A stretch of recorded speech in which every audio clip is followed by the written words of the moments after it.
के गांव में खुशबू नाम की एक लड़की रहती थी। वे लोग बहुत ही गरीब थे।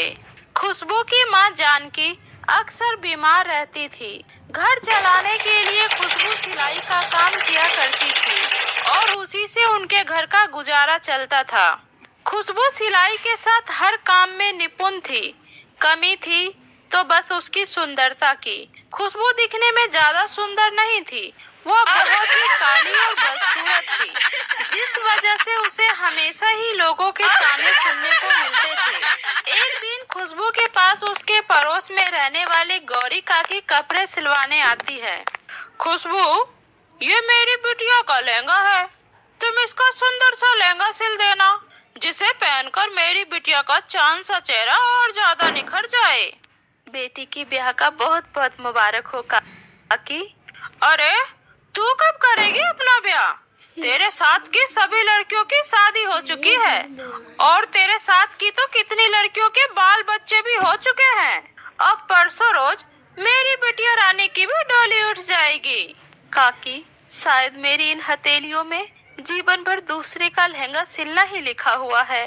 इतना बोलते ही खुशबू की आंखों से आंसू गिरने लगते हैं। अरे खुशबू बिटिया, इसमें तुम्हारी कोई गलती नहीं है। आजकल तो शादियों को लेकर 36 चोचले होते हैं। फिर तेरी तो दशा ही निराली है। पैदा होते ही बाप मर गया, माँ भी बेचारी लाचार बीमार ही पड़ी रहती है।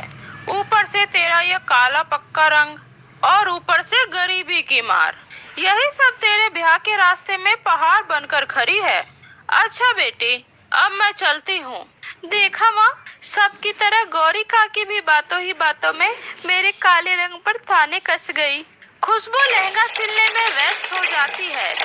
वाह, कितना सुंदर लहंगा सिला है मैंने। जब रानी इस लाल लहंगे को पहनेगी तो कितनी सुंदर लगेगी। यह सोचते हुए खुशबू उस लहंगे को पहनकर खुद को शीशे में निहार रही थी। तभी लहंगा लेने रानी खुशबू के घर आती है और खुशबू को लहंगा पहने देख गुस्से से कहती है, अरे ओ काली बंदरिया, तेरी हिम्मत कैसे हुई मेरे इस लहंगे को अपने इस काले और बदसूरत बदन में पहनने की? तू जैसी गरीब भिखारन की औकात नहीं है इतना महंगा लहंगा पहनने की। यह फटे पुराने मैले कपड़े ही तेरी असली औकात है, समझी? अब चल, जल्दी से मेरा लहंगा दे। रानी की बातें खुशबू के दिल को चीर कर रख देती है। खुशबू रोते हुए रानी को लहंगा दे देती है और भगवान से शिकायत करते हुए बोलती है, हे दुर्गा मैया, तूने मुझे ही इतना काला और बदसूरत क्यों बनाया? हर लड़की का एक सपना होता है कि एक दिन वो सज संवर कर डोली में बैठकर अपने राजकुमार के घर जाएगी, लेकिन मेरे इन सारे अरमानों के बीच मेरा ये काला और बदसूरत रूप अड़चन बनकर बैठा है। जिसे देखो हर कोई मेरी बदसूरती का मजाक उड़ाता है। आखिर मेरे साथ ही ऐसा क्यों भगवान? मैंने ऐसा कौन सा पाप किया है जिसकी मुझे ये सजा मिल रही है? खुशबू लगातार रोए जा रही थी।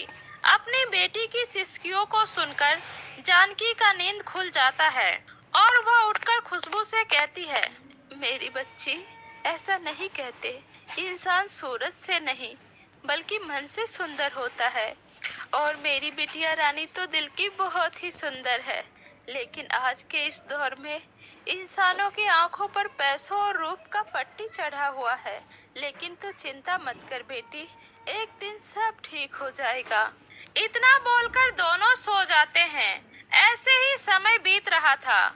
जानकी को अपनी बेटी की शादी की बहुत ही फिक्र लगी रहती थी और वो अपनी बेटी के लिए रिश्ते तलाशने की बहुत कोशिश करती है।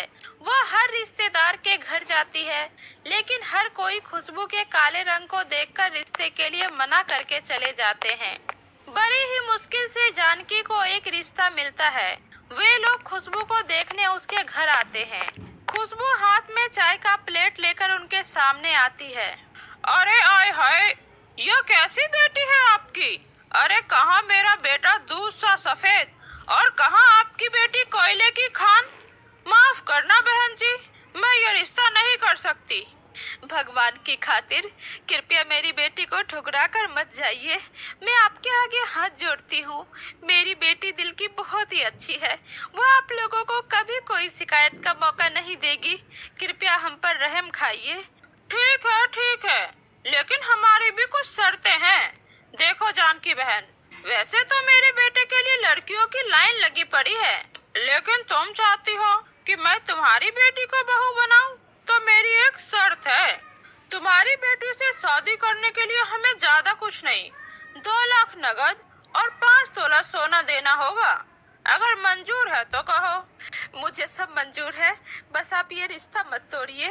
ठीक है, तो ये रिश्ता तय रहा। माँ, आपने हाँ क्यों कह दिया माँ? इतने सारे पैसों का बंदोबस्त आखिर कैसे होगा? उसकी फिक्र तू मत कर बेटी, तूने वैसे ही हमारी वजह से बहुत दुख झेले हैं, अब और नहीं। संजय बहुत अच्छा लड़का है, उसकी माँ थोड़ी लालची है, लेकिन वह भी दिल की बहुत भली औरत है। बस एक बार मेरे जीते जी तेरा ब्याह हो जाए, फिर मैं सुकून के साथ तेरे बाबा के पास चली जाऊंगी। माँ, यह तुम कैसी बातें कर रही